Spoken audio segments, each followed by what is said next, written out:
First Lego League je medzinárodná vzdelávacia iniciatíva určená pre deti vo veku od 10 do 16 rokov, v ktorej sa mladí ľudia zoznamujú so základmi konštrukcie, tímovej práce a programovania. No mňa vlastne zaujalo to, že je to Lego a to, že je to programovanie vlastne a kombinuje týchto dvoch vecí dokopy. Tak aj ja som to chcela vyskúšať a je to sranda.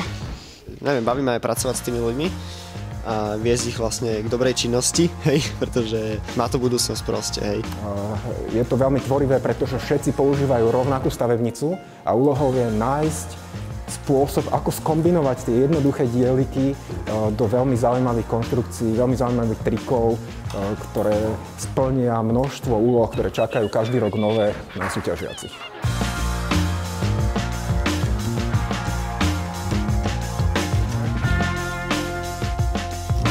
Niekomu sa môže zdať, že ide o hru, ale je to náročná práca. Musia spracovať konkrétnu tému, výskumnú úlohu, konzultovať s odborníkmi a výsledky prezentovať na súťaži.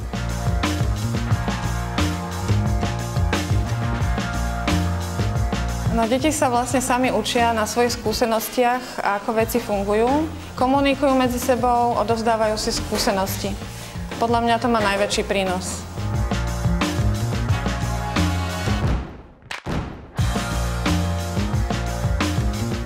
No, podľa mňa najťažšia je tá tímová práca, lebo nevždy sa vieme dohodnúť a minulý rok sme mali problémy aj s tým, že sme nemali trička rovnaké a sme boli takí pomiešaní a nevedeli rozoznať, z ktorého tímu sme, takže asi to. No, pre nás je najťažšia tá prezentácia, pretože na to treba veľa robiť a hlavne získavať tie informácie. Nie je to také jednoduché, nedá sa to robiť na jednom mieste. No podľa mňa je asi to stavanie robota najťažšie, to programovanie.